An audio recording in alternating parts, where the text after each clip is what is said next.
कहानी एक गैंगस्टर की है, कहानी उसके जुल्म की है, कहानी उसके कनेक्शन की है पुलिस से, नेताओं से, और कानून कैसे लचर हो जाता है ऐसे लोगों के सामने, उसकी कहानी है। लेकिन फिर आम लोग, ख़ासतौर पर औरतें, लड़कियां, जब वो एक दुर्गा और चंडी का रूप लेती हैं तो फिर क्या होता है। कहानी इसकी भी है कि किसी देश के दूसरी अदालत में इस तरह का कोई वाक़या उसके बाद कभी नहीं हुआ, न उससे पहले हुआ था, कि अदालत की चौखट के अंदर घुसकर जज की बजाय कोई और फैसला सुनाए और जज की बजाय कोई और सज़ा दे। कहानी नागपुर की है। 90 का दशक था, नागपुर में तब भी क्राइम हुआ करता था, लेकिन उस पैमाने पे नहीं। लेकिन एक इलाका ऐसा था नागपुर में जहाँ के लोग बड़े परेशान थे, और ये कस्तूरबा नगर एक बस्ती थी, दलितों की बस्ती। करीब 300 परिवार वहाँ पे रहता था, उनका घर था। छोटे मोटे सब काम करते, ज़्यादा पैसे भी उनके पास नहीं, लेकिन अपनी ज़िंदगी जी रहे थे। लेकिन 90 के दशक में अचानक एक शख्स वहाँ पे उठता है जिसका नाम था भारत कालीचरण। पर भारत कालीचरण के नाम से उसे लोग कम जानते थे। जब तक वो छोटा था या बाकी चीज़ें करता था, जुर्म की दुनिया में नहीं आया था, तब तक लोग उसको भारत कालीचरण कहते थे। लेकिन एक बार जुर्म की दुनिया में कदम रखने के बाद उसका नाम बदल गया, नामकरण हो गया, और उसका नया नाम रखा गया अक्कू यादव। धीरे धीरे छोटे मोटे क्राइम करते करते बड़े बड़े क्राइम करने लगा। उसके पीछे पुलिस का भी हाथ था, उसके पीछे लोकल लीडर जो थे पॉलिटिकल, उनका भी हाथ था। वो उसको बढ़ावा देते, अपने फ़ायदे के लिए यूज़ करते, और वो उसके बाद एक तरह से बेलगाम होता गया। और ख़ास तौर पर इस बस्ती में, कस्तूरबा नगर जो दलित बस्ती है, वहाँ पे इसके आतंक और खौफ का हर तरफ एक तरह से परचम लहराने लगा। जब जो मन में आता करता, कोई सुनवाई नहीं। पूरी बस्ती में ख़ासतौर पे औरतों पे हमेशा उसकी गंदी और बुरी नज़र होती। जब उसे लगा कि वो ताकतवर हो गया है, कानून पुलिस उसका कुछ नहीं बिगाड़ सकती, और इसके अलावा जो नेता हैं उनका हमेशा सर पे हाथ है, तो धीरे धीरे वो उसका हौसला इतना बढ़ा कि उसने इस बस्ती की औरतों को अपना निशाना बनाना शुरू किया। एक एक कर इसने इन बस्ती की औरतों को अपनी हवस का शिकार बनाया। बेचारी बहुत सारी पुलिस के पास गई, पुलिस वालों ने मदद नहीं की। एक महिला के साथ जब इसने रेप किया, शर्म के मारे उस महिला ने बाद में खुद को, अपने आप को तेल डालकर जिंदा जला लिया, क्योंकि वो बाकी बस्ती के लोगों से नजरें नहीं मिला सकती थी। कहते हैं कि अक्कू यादव ने करीब 10 साल के अपने आतंक के इस साम्राज्य के दौरान 40 से ज़्यादा इस बस्ती की महिलाओं को हवस का शिकार बनाया, और इस दौरान में कई कत्ल किए, चाकुओं से गोद कर। कई महिलाओं को तो उसने रेप के बाद चाकू गोद गोद कर मार डाला। पुलिस के पास, इस जो कस्तूरबा नगर बस्ती है, जो थाना लगता था, वहाँ के पुलिस स्टेशन में दर्जनों शिकायतें अक्कू यादव के खिलाफ, लेकिन पुलिस ने कभी कुछ नहीं किया, और इससे हौसला बढ़ता गया। बस्ती के लोगों को तंग करना, उनका रेप करना, मर्डर करना, ये अक्कू यादव के लिए एक आम बात हो गई। आलम यह था कि एक दौर ऐसा आया जो फिल्मों में कई बार दिखाया गया कि अक्कू यादव जब बस्ती में आता था तो बस्ती की औरतें घरों में दुबक जाती थीं, छुप जाती थीं। मर्द जो है वो उससे नज़रें नहीं मिलाते थे, क्योंकि पता नहीं कब किसकी तरफ वो देखे और वो उसका शिकार बन जाए। जो लड़कियां थी, बच्चियां थी, जो बड़ी हो रही थी, माँ बाप उनको अक्कू यादव और उसके लोगों की नज़रों से हमेशा बचा के रखने की कोशिश करते थे। जुल्म अपने चरम पर था, और 10 साल तक अक्कू यादव की यह दहशत चलती रही इस बस्ती पर। और इन 10 सालों में कानून से लेकर नेताओं ने कभी नहीं, किसी ने कुछ नहीं किया। जब चुनाव आता, बस्ती के लोग जान अपनी ख़तरे में डालकर शिकायत करते, लेकिन ऐसे कई जो शिकायत किया, वो पता चल गया अक्कू यादव को, उससे भी बदला लिया गया। ये सिलसिला चलता रहा, 10 साल हो गए। लगा कि इस बस्ती की तकदीर यही है, यही होगा। लेकिन तभी अचानक एक हादसा होता है। 10 साल के बाद 2004 में इस बस्ती में 300 परिवार रहता था। एक परिवार मधुकर का था। मधुकर और उनकी पत्नी अलका, ये दोनों इसी बस्ती में रहती थी, और ये 300 परिवारों में इकलौता ये परिवार था जिसने अपने बच्चे को पढ़ने के लिए इस बस्ती से बाहर निकाला था। वरना उसी बस्ती में जो सरकारी स्कूल है सब वहीं पढ़ते थे। इतने पैसे भी नहीं, एजुकेशन की तरफ इन लोगों को वो भी नहीं था कि इससे कुछ क्या हो सकता है, सहूलियत नहीं थी, गरीब लोग थे। बट मधुकर और उनकी पत्नी अलका चाहती थी कि उनकी बेटी पढ़ लिख कर कुछ समाज में अच्छा नाम कमाए, और इसीलिए वो अपनी सारी कमाई का ज़्यादातर हिस्सा अपनी बेटी जो उषा जिसका नाम था उसकी पढ़ाई लिखाई पे खर्च कर रहे थे। उषा जब कॉलेज गई तो उसने होटल मैनेजमेंट का कोर्स शुरू किया पढ़ना, क्योंकि उसकी शुरू से कहती थी कि मुझे होटल मैनेजमेंट में जाना है और होटल में ही काम करना है, इंडस्ट्री में। पढ़ने में तेज़ थी, एडमिशन हो गया, पढ़ाई लिखाई कर रही थी और वो हॉस्टल में ही रहती थी। माँ बाप भी जानबूझ के कि बेटी जवान है, अक्कू यादव का यहाँ पे इतना आतंक है, तो वो उसको अपने बस्ती से दूर ही रखते थे। उषा बाहर पढ़ रही थी, इधर अक्कू यादव का जो दहशत है वो सारी चीज़ें जारी थी। कुछ लोगों ने बस्ती की आवाज़ उठाई, उसने बाद में उनकी लाशें रेलवे ट्रैक के किनारे मिली, चाकू से गुदी हुई। तो ये सारी चीज़ें चलती रही, लेकिन अक्कू यादव खुलेआम घूमता रहा बस्ती में आकर। तभी पढ़ाई के बाद कॉलेज की छुट्टी होती है, उषा बस्ती लौटती है छुट्टियों में अपने माँ बाप के साथ रहने के लिए। हालांकि माँ बाप तब भी नहीं चाहते थे कि वो बस्ती आए, लेकिन उषा की ज़िद थी तो उन्होंने मना नहीं किया। उन्होंने कहा चलो कुछ दिनों की बात है। उषा आती है, बस्ती में रहती है। इत्तेफाक की बात है कि जब उषा घर आई हुई थी, एक दिन अचानक अक्कू यादव के कुछ लोग, उषा के घर के बराबर में एक परिवार रहता था, उसने पुलिस में कोई कंप्लेन कर दी थी। तो अक्कू यादव के लोगों को ये बात पता चली। वो वहाँ पे बहुत सारे लोग पहुँचते हैं और उषा के पड़ोस में रहने वाले शख्स के घर पे हमला कर देते हैं। उषा घर के अंदर थी, चीख पुकार सुनकर पड़ोसी मदद के लिए चिल्ला रहे थे। वो बाहर आती है, देखती है बहुत सारे लोग गुंडागर्दी कर रहे हैं, उसे पीट रहे हैं। वो बीच में आ जाती है। उषा थी बहुत बहादुर और उसे लगा कि ये तो जुल्म है। उसके बाद उसने उन लोगों को धमकाया कि आप ये ठीक नहीं कर रहे हो, आप यहाँ से छोड़ो, और पड़ो बीच बचाव करने लगी।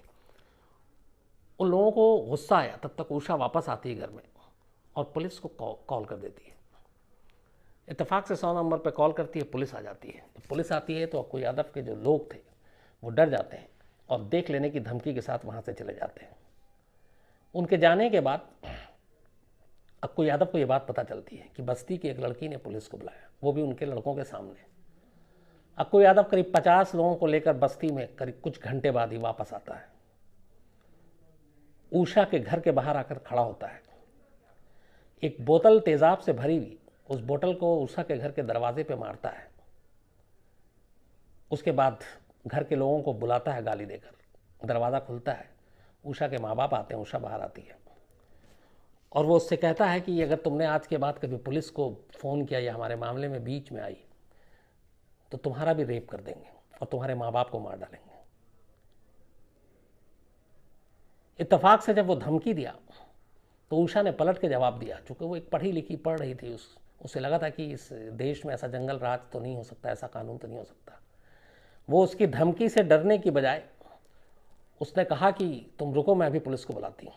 अक्कू यादव ने फिर धमकी दी, बट वो अंदर फ़ोन करने के लिए चली गई। तब तक कुछ लोग घर के अंदर घुस आए उसको फ़ोन करने से रोकने के लिए।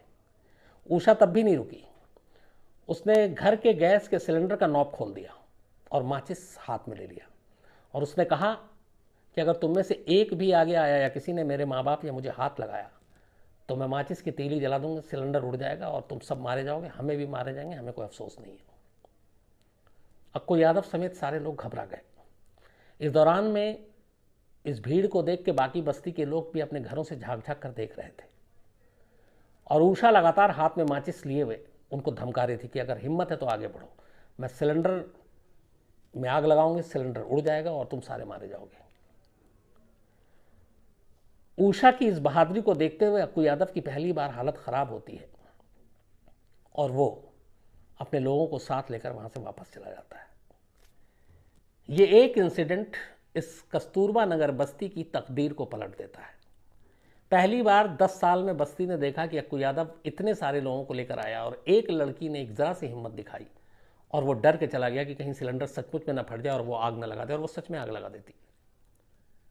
बस्ती वालों ने बहुत सारे अपने घरों से झांक कर भी देखा, फिर उन्हें जाते हुए देखा और ये भी सुनते हुए जाते हुए कि ठीक है आज छोड़ रहा हूँ, फिर देखूंगा।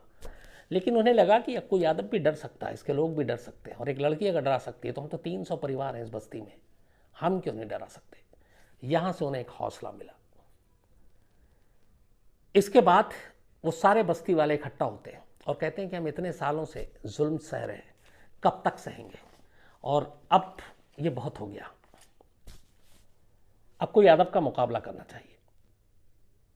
इस तरह से जीने से अच्छा है कि लड़कर या तो मरे, और कितने मरेंगे, हम 300 परिवार हैं, उसके पास 50 लोग हैं। बस्ती वालों का हौसला ऊषा जगा चुकी थी।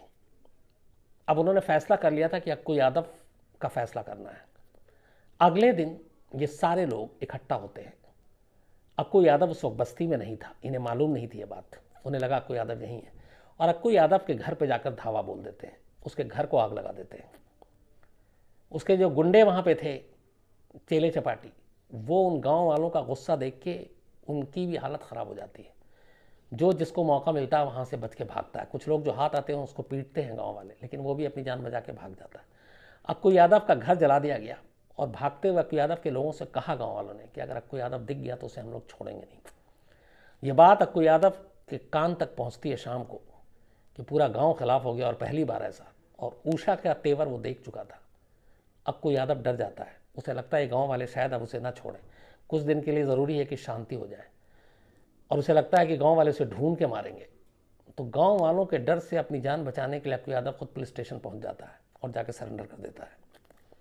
सरेंडर उसने इसलिए नहीं किया था कि वो अपनी सज़ा भुगतना चाहता था, बल्कि सरेंडर उसने इसलिए किया था ताकि पुलिस के प्रोटेक्शन में वो सबसे ज़्यादा सुरक्षित है, क्योंकि पुलिस वाले भी उसके हमदर्द हैं, पुलिस वालों को वो पैसा देता था, पुलिस वाले उसके हिसाब से काम करते थे। तो उसे लगा पुलिस स्टेशन और जेल से ज़्यादा बेहतर जगह है ही नहीं जान बचाने के लिए। तो वो जेल चला जाता है सरेंडर करने के बाद। उसके जेल जाने की बात और सरेंडर करने के बाद गांव वालों को पता चलती है, उन्हें बड़ा गुस्सा आता है, क्योंकि पहली बार 10 साल में उनका हौसला खुला था, और उन्हें समझ में आ गया, उनके लोगों से पता चला कि अक्कू यादव गया है, लेकिन वो जब चाहेगा बेल पे आ जाएगा और फिर सबसे बदला लेगा।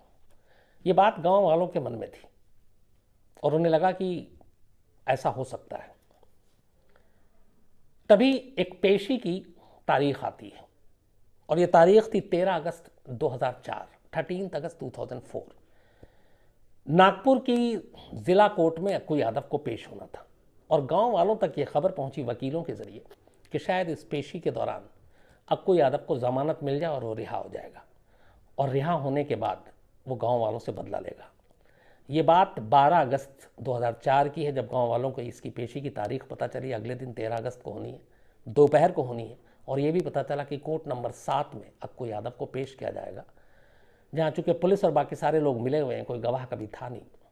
तो जो पुराने केस, और ख़ुद उसने सरेंडर भी किया था जान बचाने के लिए, तो इन सारी चीज़ों को देखते हुए वो बेल पे बाहर आ जाएगा, और हो सकता है फिर गांव वालों से बदला ले। ये चीज़ गांव की औरतों को एक तरह से खौला गई कि ऐसा कैसे हो सकता है। पूरे गांव ने मीटिंग की, और उन्होंने कहा कि अक्कू यादव का फैसला अदालत नहीं करेगी, अक्कू यादव का फैसला हम लोग करेंगे। 13 अगस्त 2004 को कस्तूरबा नगर बस्ती की करीब 200 औरतें पूरी तैयारी के साथ अदालत पहुंचती हैं। इन सभी औरतों के हाथ में लाल मिर्ची का पाउडर था, सभी औरतों के हाथ में चाकू था, जो किचन की जिसको जो चाकू मिला, जहाँ से जिस तरीके का नोकीला हथियार उन्होंने पकड़ लिया, सब ने अपने कपड़ों के अंदर छुपाए, कोर्ट में पहुंची। पुलिस को तब तक ज़रा सा भी कुछ भनक नहीं थी कि ऐसा क्या है, लेकिन जब कोर्ट में इतनी सारी औरतें एक साथ पहुंची तो फिर पुलिस वालों के भी कान खड़े हुए। तो इन लोगों ने ये बताया कि हम सिर्फ अक्कू यादव की सुनवाई के लिए आए ताकि इसके खिलाफ गवाही दे सके। तो पता चला कि गवाही ऐसे नहीं होती है, उसके लिए कोर्ट हियरिंग होती है, वकील तारीख देता है, लेकिन पुलिस को इनकी मंशा, इनके इरादे के बारे में भनक नहीं थी। तय वक्त से पहले ये सब पहुंच चुकी थी। दोपहर को लंच के बाद सुनवाई थी अक्कू यादव के केस की, शायद जमानत भी मिल जाती। लंच के बाद अक्कू यादव को पुलिस लेकर कोर्ट पहुंचती है। कोर्ट में पुलिस प्रोटेक्शन के दौरान अक्कू यादव अंदर जा रहा है। औरतें सब देख रही हैं, अभी तक उन्होंने कुछ नहीं किया। अचानक चलते चलते अक्कू यादव की नज़र उन बस्ती में से एक औरत पर पड़ती है। ये वो औरत थी जिसका अक्कू यादव पहले रेप कर चुका था। उसको देखते ही अक्कू यादव कहता है कि तू वेश्या है। औरतें अब तक एकदम शांतिपूर्ण तरीके से खड़ी हुई थीं, शायद वो कोर्ट के फैसले का इंतज़ार करती, अपना एक्शन उसके बाद देती। लेकिन यहाँ उल्टा हो गया। जैसे ही अक्कू यादव ने उस लेडी के बारे में ये कमेंट्स किया जिसका वो पहले भी रेप कर चुका था और जिसमें पुलिस ने कोई कार्रवाई नहीं की, उस लेडी को बहुत गुस्सा आ गया। उसने चप्पल निकाला और पुलिस की जो गिरफ्त में था, उस गिरफ्त के बावजूद पुलिस को धक्का देते हुए उसने चप्पल मारना शुरू कर दिया अक्कू यादव को। जैसे ही वो आगे बढ़ के चप्पल मार रही थी तब तक पुलिस उसको हटाने लगी। इतना देर काफ़ी था बाकी औरतों के लिए। अचानक वो 200 औरतों की भीड़ अब चारों तरफ से अक्कू यादव और पुलिस को घेर लेती है। एक साथ लाल मिर्च का पाउडर हाथों से निकलता। पहले जो लाल मिर्च के पाउडर थे वो सारे जो अक्कू यादव को अपने कस्टडी में लिए हुए पुलिस वाले थे उनकी आंखों में डाला जाता है ताकि वो कुछ देख ना सके। चूँकि औरतें ज़्यादा थीं, पुलिस वाले भी उस दिन ज़्यादा थे, करीब 10-12 पुलिस वाले थे जिनकी गिरफ्त में अक्कू यादव था। पुलिस वालों की आंखों में लाल मिर्ची का पाउडर जाता है, उन सब की आंखें जलने लगती हैं, आंखें बंद हो जाती हैं। इसके बाद वो सारी औरतें अक्कू यादव को पकड़कर उसके मुंह में, आंख में, नाक में सबसे पहले लाल मिर्च का पाउडर डालती हैं। फिर अचानक हर हाथ में खंजर नजर आता है। एक साथ सब अक्कू यादव पे टूट पड़ती हैं। अक्कू यादव बड़ी मुश्किल से गिड़गिड़ाते हुए भागने की कोशिश करता है, वो उसे दौड़ाती हैं। कोर्ट रूम के अंदर उसको दौड़ा दौड़ा कर जितनी औरतों को जितना मौका मिलता है वो सब उसे चाकू मारती हैं। कोर्ट रूम की फर्श, दीवार अक्कू यादव के खून से सन जाता है। 5 मिनट तक एक साथ जिसको मौका मिला सबने अक्कू यादव को उसी तरीके से मारा। 5 मिनट से भी कम वक्त में अक्कू यादव का फैसला हो चुका था। जिस रूम में फैसला होना था 7 नंबर कोर्ट में उस दिन उसके मुकदमे का, उस रूम से ज़रा सा बाहर एक जज की बजाय 200 औरतें ने उस बस्ती के अक्कू यादव का फैसला किया जो 10 साल तक उसका जुल्म सहती रही थी। अब ये सब कुछ होने के बाद अचानक फिर किसी ने फ़ोन किया, पुलिस फोर्स वहाँ पे पहुँची। बाकी औरतें सब जा चुकी थी, लेकिन पुलिस को उषा की कहानी मालूम थी क्योंकि अक्कू यादव ने बताया था और सरेंडर भी उषा के चक्कर में किया था क्योंकि उसने उस दिन सिलेंडर खोल दिया था और सारी चीज़ें पुलिस को मालूम थी। तो पुलिस ने यह कहा है कि उषा ने ही अक्कू यादव, अब चूंकि भीड़ की शक्ल में कोई कातिल नहीं होता है और भीड़ को आप कातिल नहीं कह सकते क्योंकि आप किसी का नाम और चेहरा भी होना चाहिए। तो पुलिस को एक आसान टारगेट मिला और उसे लगा कि ये उषा है जिसकी वजह से ये सब कुछ हुआ। तो पुलिस ने मेन अक्यूज उषा को बनाया। जैसे ही उषा को बनाया और गिरफ्तार किया उसके साथ कुछ औरतों को, पूरी इस बस्ती की औरतें और बाकी आसपास के बस्ती के लोगों को जब यह खबर मिली अगले दिन अखबारों के जरिए, और ये पूरे देश में ये खबर चली थी, हम लोगों ने खुद किया था उस वक्त वारदात में, तो पूरा नागपुर गुस्से में आ गया। उसने कहा एक क्रिमिनल जिसने 10 साल तक आतंक मचा रखा था, फिर उसकी सारी कहानियां छन छन कराई, जिसको पुलिस प्रोटेक्शन दिया, जिसको पुलिस ने इसके खिलाफ कुछ नहीं किया, जब उसका ये फैसला हो गया तो अब पुलिस गलत केस बना रही है। और एक लड़की जिसको पकड़ा है उसने तो लोगों को हौसला दिया। तो इतना धरना प्रदर्शन, पुलिस स्टेशन का घेराव हुआ कि पुलिस को मजबूरी में उषा को छोड़ना पड़ा। बट चूंकि अदालत की चारदीवारी के अंदर कत्ल हुआ था तो मुकदमा बनना था। पुलिस ने 100 लोगों को इसमें गुनहगार माना, 100 औरतों को, लेकिन 18 के खिलाफ आखिर में 302 के तहत मुकदमा चलाया गया। उषा की जब बात आई तो सबसे पहले ऊपर नाम था, लेकिन सारी बस्ती की औरतों ने कहा बाकायदा कोर्ट में कि उषा उस दिन कोर्ट नहीं आई थी, उषा नहीं थी। तो अदालत ने पूछा किसने मारा, एक साथ वो 100-200 औरतों ने कहा हमने मारा। अब अदालत के लिए भी ये मुश्किल काम था कि इनमें से कातिल किसको ठहराए, क्योंकि यहाँ कोई ये नहीं कह रहा कि हमने नहीं मारा, बल्कि 200 औरतें खड़ी होकर कह रही हैं कि हमने मारा। और फिर उसके बाद अदालत ने सारी सिचुएशन, सारी चीज़ें देखी। 18 लोगों के खिलाफ मुकदमा बनाया गया कत्ल का अक्कू यादव के।